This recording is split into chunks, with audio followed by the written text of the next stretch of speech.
Ladies and gentlemen, guys and girls, welcome to the Call of Duty Championship Australian Qualifier number 2. I'm in Maniac, joined by my co-caster Naked. We have an amazing day of Call of Duty ahead of us, Naked. Yeah, I'm looking forward to another good day again. Obviously a great day yesterday, and with 2 more spots up for grabs today, anything can happen. It really can. We saw some awesome matches yesterday in Australia Qualifier number 1. I can't wait to see what happens in Qualifier number 2. Our last chance for our Aussie players to snatch a spot at our Asia Pacific final. Let's have a quick look at the structure of our online qualifiers here in our region. We saw, of course, yesterday 3 teams qualify from Australia Qualifier number 1. Today, we're going to have only 2 teams go through to make the 5 that will go through. You can also see there we're going to be seeing 2 teams from Singapore, Hong Kong and Taiwan come through, along with our 1 team from the Kiwis across the ditch. They're all going to meet and converge later on.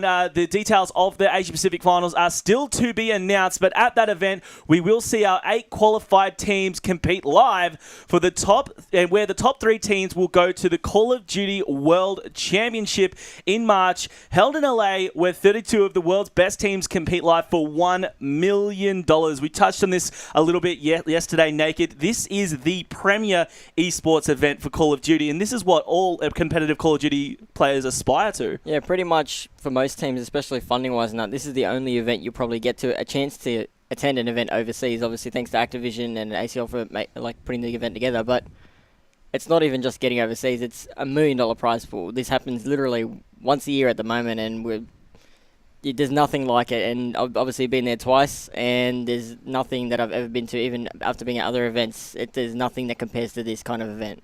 So these players today are playing for quite the experienced, obviously what will most probably be the top echelon of Call of Duty esports. We're going to just touch on what we saw yesterday. We saw 3 teams go through. Trident AU upset a lot of people with it was a huge upset, I should say, that they took out T1 Dotters there in their semi-final and were the first team in the world to go through to their regional for the Call of Duty World Championships. I mean, that in itself, it's a feat to go through to the regional final, but to be the first team through, that's got to be an amazing feeling. Yeah, well, also, they had a really big match against Citadel as well. They were down 2-0, and they ended up coming back 3-2. And even we've seen in that uplink, they only won by 1 point. So that's how it shows you how close the competition has been. And obviously, Citadel not making it yesterday. They're in today's comp. That's going to be another strong team. Then they went through and obviously knocked out Dotters 3-2 again. And then we had, obviously, the Dotters come back to verse the loser of the Plantronics and Iron Freak and Endzone game. And obviously we had Dotters take that one out 3-0 to make the final spot. So we've got so many good teams today. And it's going to be really, really good casting and a great watch for everyone at home. It's going to be amazing. Those teams put on quite the show yesterday, and I must say, if you didn't see those games, you need to go back, check out the rebroadcasts on MLG.tv because they were amazing.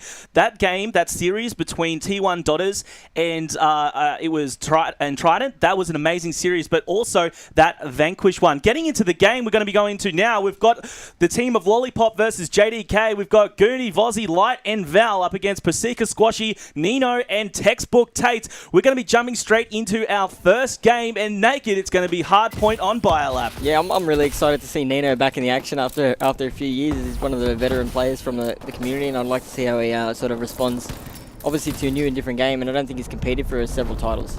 No, it's definitely going to be interesting to see how all of these players see. We haven't seen either of these squads on the stream yet, so I'm excited to see how they play. We're going to be opening things up with Vozzy here. He's opening up in 5. This is where the first hard point is, of course, on Biolab. We've just jumped over with Val, H220K. He's going to be just clearing out this area, trying to back up his team here, and hopefully he's going to be getting a few shots out here. We saw in the background Squashy and Tate's both getting kills. Nino also getting the nice kill out there before being taken down. Let's jump over with Adidas Goonie, who's going to be in here in the number 5 hard point. He's jumped up, trying to back up his team there with the player who was just jumping in there. They are racking up the points here in this first minute. As always, Naked, it's a bit of a scramble for this first hard point. Yeah, it is a bit of a scramble. It looks like a lot of scrap points, but what we saw yesterday was one team dominate this certain hard point every time, and then obviously I think the next team decided to give it up early and then go for the next one and then chain it to that third hard point. And that's where you can really lock down some good time, because it's so easy to sort of get in a headshot spot and whatnot and just lock it down. And usually it is by this red hard point that you see the teams kind of establish themselves, get a little bit settled in their setup. So this is the one where it really decides where the match is going to lean. So we've got Gundi here for his squad, setting up quite nicely here for the Lollipop crew. He's got some nice kills out. He did get a kill there on Persika from JDK. Let's go check him out. In fact, he's just coming through the window now. He got shot from behind. He's pretty coloured right now. There's the player getting the drop shot in. Val just going a little bit too good for him before he was taken down in return, I do believe, by Textbook Takes. We might jump over to him at the moment. He's gone even money with his KD. Nice shots out there to take down Gundi. He's got a 3-point streak so far, is holding down this hard point, getting up those last few kills, hopefully just getting the scores back within 20 points. Yeah, the problem with what he had then, obviously Gundi's team, I think they might have played a bit more of this map and whatnot in hardpoint, knowing that if you give them those last 5 or 6 points, they're going to keep spawning back there. So if you go to the next one, as I said, you can hold this one down for a long time. You give up those 5 or 6 points, it's nothing if you can hold the next 60, and look, they're already in control. Yeah, they are in control indeed, but look at this. We are seeing the guys of JDK coming back here. They are within 5 points now, and we've got Val from the Lollipop crew. He's just hiding up here in the corner. Nice positioning here in this blue building to hold this down, and he's going to be watching these doors here. He doesn't have much support at the moment. As you can see on your mini-map there, he is surrounded, and it's going to be Nino to take him out there. We might jump over to Nino. He's on his 3-point streak. He was looking towards purple. There was one player jumping up on top of the blue building. He's going to be trying to take him down. Indeed, he does. That's Light getting dropped. Gundi also taking a nap. And look at this. Nino followed it up with another kill here on Voz. He tries to get a 2-piece. He's got tags out. Unfortunate time for the reload. And Val was able to clean up that kill. Yeah, Nino's obviously gone big. As I said, he hasn't played for a while, but he was one of the veteran Force players we had, maybe from Black Ops and even Modern Warfare 2. So he's been around for a very long time. He's no stranger to competitive 4v4, and obviously he's still got the skill. Yeah, he definitely seems to be skilled quite indeed. We were just on with Gundi there, and he was challenged there, and Persika actually able to pick up the big 2-piece there. Tries to follow it up again, however, he was naded to hell. Vozzy's going to jump in there. He's on a 2-point streak, holding down this hard point. It's still only a 20-point game at this time, Naked. Yeah, it's obviously very, very close. We've got no real standouts KD-wise, maybe Gundi and Light, but nothing real. It's pretty much tit for tat at the moment. It's going to go back obviously to that next hard point and that middle one, which is also a scramble like the first one really. So we haven't really seen any standout score at the moment, so anyone's game.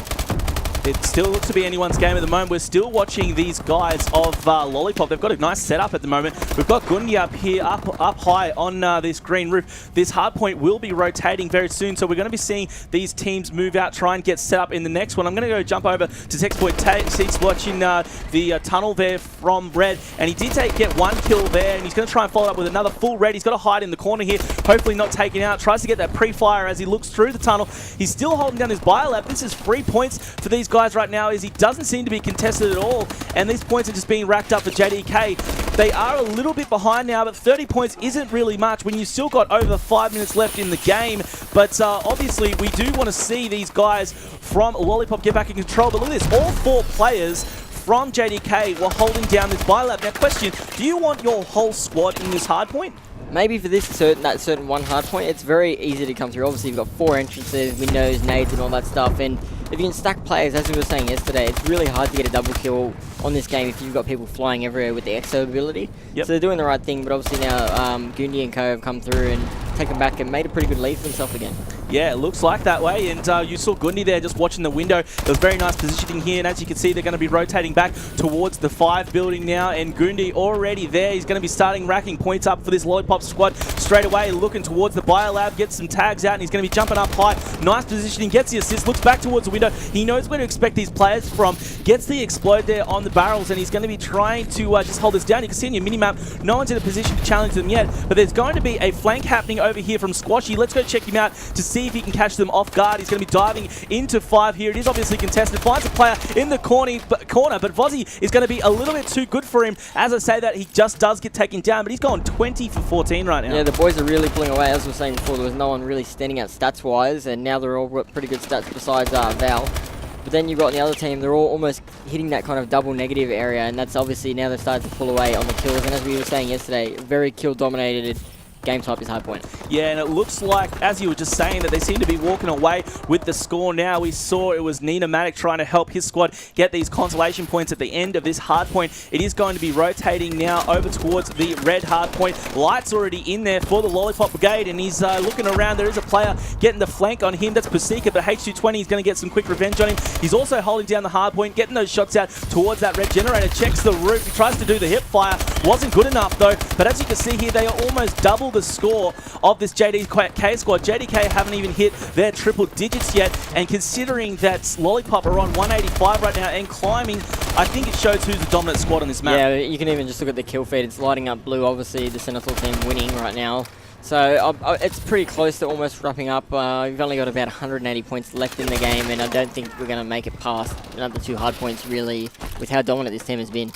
They have been very dominant. As you say that, we do have Squashy and Nino both trying to get these last consolation points that were left in the red hardpoint. Squashy wasn't going to let him go without a fight, though. He did end up getting killed, but was taken down by Light, who picked up the 2-piece, and he's going to be holding these last few points before it rotates. Let's go check out where this new hardpoint is. We've got Nina Matic for the JDK squad trying to get into this this blue building, and there is a player up high, knows where to check.